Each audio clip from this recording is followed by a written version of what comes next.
Thank you all for being here, and congratulations again, what everyone has been saying since May, on a terrific film.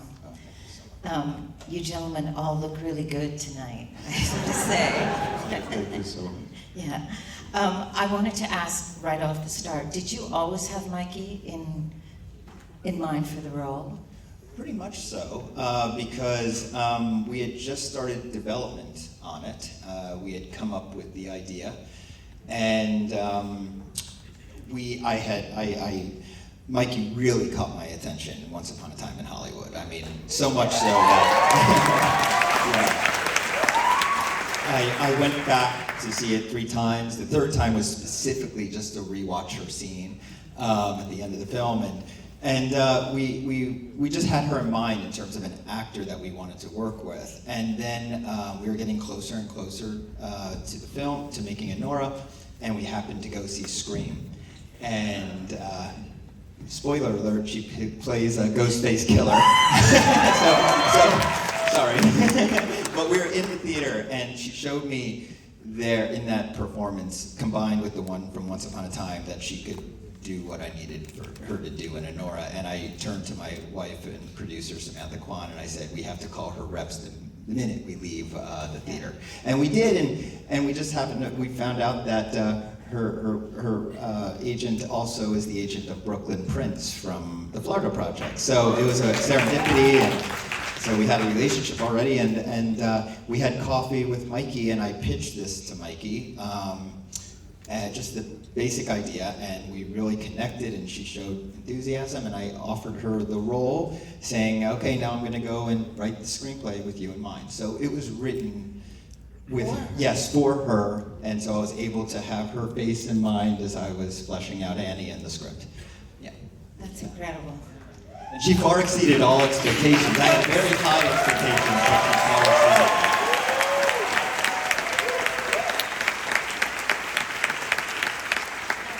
Mikey, I wanted to ask you, your Anora is such an incredibly complex cocktail of both cynicism and vulnerability. Can you speak a little bit about how you approach the role? I mean, it's non-stop from the top. Well, thank you.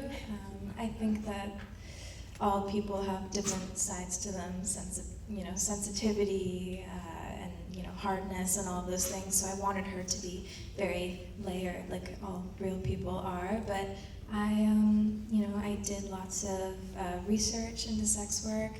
I read memoirs, watched documentaries. I also learned some Russian for the film and did really intensive dance training as well. So just lots of things, all the things that actors do to prepare. But it's remarkable. So you're not a native Russian speaker? No.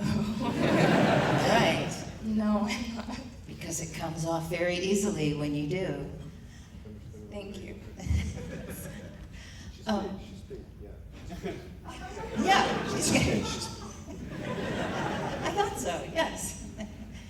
I wanted to ask you again, Sean, there's so much incredibly compulsive comedy all throughout the film. And many people have compared some of those scenes to the early films of Ernst Lubitsch. Were some of those directors' influences for you? Yeah, I would say so. I mean, I don't know if any, I have to say I don't think I had them directly in mind. I think maybe a little later, people who were actually influenced by them, like John Landis and perhaps even Robert Zemeckis, who before Back to the Future made a wonderful film called Used Cars, which I think is one of the best comedies of all time. And but yeah, I think just in general the American tradition of madcap comedy throughout the century of cinema probably I was looking at. And so much of that incredible chaos is provided by these gentlemen here.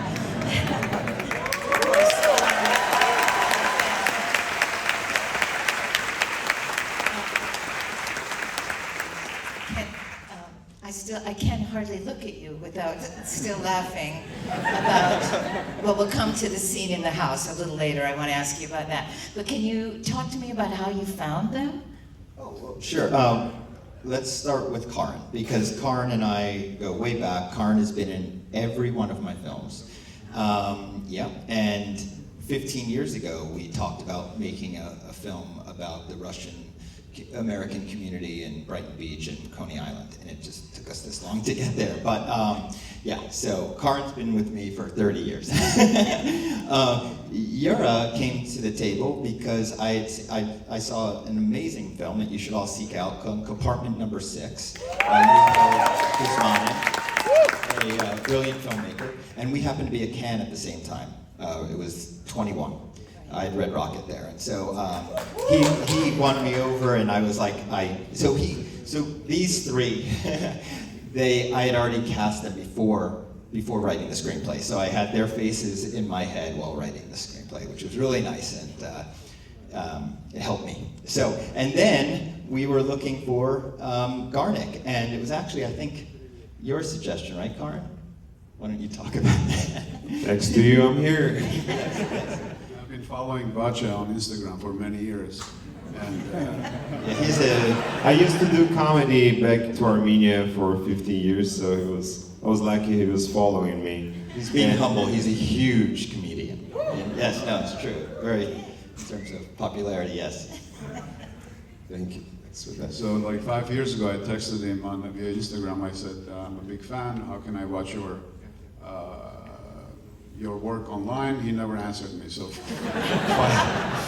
5 years, fast forward, why don't you take over? Yeah, when Sean called me, he's like, hey man, I've seen your comedy, that's hilarious. I'm like, how you've seen me? Like, why? And then he explained it, that Karen Karagulian suggested you, and I'm start browsing him, and I see he texted me like 5 years ago, and I was like, hey man, I've just seen your text message. After 5 years. And he calling me back, and then he's explaining, this is Sean Baker, this is serious, this is not your TV shows you used to. Don't overact, don't do this, don't do that, and that was amazing. I did self-tape, and Sean called me like, well, come on aboard, and that's really a blessing for me. I'm happy to be here. Once again for Sean Baker. He's the one. And this is, I would like to mention also Mark Edelstein, who is in here tonight, who played Yvonne, an incredible actor with such range and so full of heart and so freaking funny, making us laugh in between takes. He came to the table because of Yura. Yura suggested him. Do you want to? Well, basically you worked with him, right? And you suggested you suggested him, and we reached out, and he did the most amazing self-tape ever. We gave him a scene to record. He sent it back to us, and he was doing it nude, back to the camera, looking out a window somewhere in Moscow, and we're like, this guy knows my sensibility. He's hired. and I couldn't see anybody else in the role.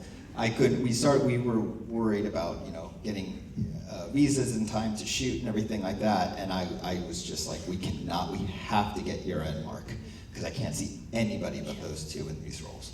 Because I've seen him nude against a window. Yeah, that's right. Mikey, there is a tremendous chemistry and also comfort between you and Mark, and I just wondered, did you rehearse a lot? No, I think it depended on the scene. We would rehearse if we felt like it was necessary, but we just spent lots of time together and sort of created some friendship that we had. And I think we had just great chemistry in general, so it really shows with the characters. Absolutely. So now I want to ask you about this scene that I love so much, from the moment that these gentlemen enter the house. And the 30 minutes that I think ensues after that. Is it that long? No, it flies by. 28 minutes. But it is non-stop turmoil, chaos, laughs, and everything in between. Some terror on her part. Can you talk a little bit about how long did that take to shoot? How did you cut that? Well, thank you. It was a feat, and I have to say it was all because of my wonderful crew. Having everybody on board trying to make this happen. We did not want to break real time. We wanted to keep real time for 28 minutes, and for however long it took. It ended up being 28 minutes. And so, you know, we were very, it had to be calculated, it had to be very much coordinated, choreographed, and it wasn't storyboarded, because I don't storyboard, but we do. My cinematographer, Drew Daniels, an amazing cinematographer that I've now worked with twice. We shot this, and it took about, I think it was 8 days, 7 days or 8 days? I'm not sure exactly. Half a year. 8 days. It feels like half a year. Well, they were doing their own stunts. Yeah, incredible. I'll let them speak to it, but the one last thing I'll say is that, yeah, it did take about 3 months to edit that whole 28 minutes. But it's 3 months of me, like, slacking off and going to the movies and hanging out. So, yeah, but it did take a while, because it was, you know, it meant a lot to me. It was actually one of the first ideas I had about the film. It was what really it was the seed, I guess you'd say. That got us rolling with this whole entire, we knew there was going to be a home invasion scene that was pivotal in the middle of this movie, and that was really what got us going. So, yeah. It just required so much energy and focus from every single one of you, and you just brought it for it. And as a viewer, and I've seen it several times now, I thank you. Thank you.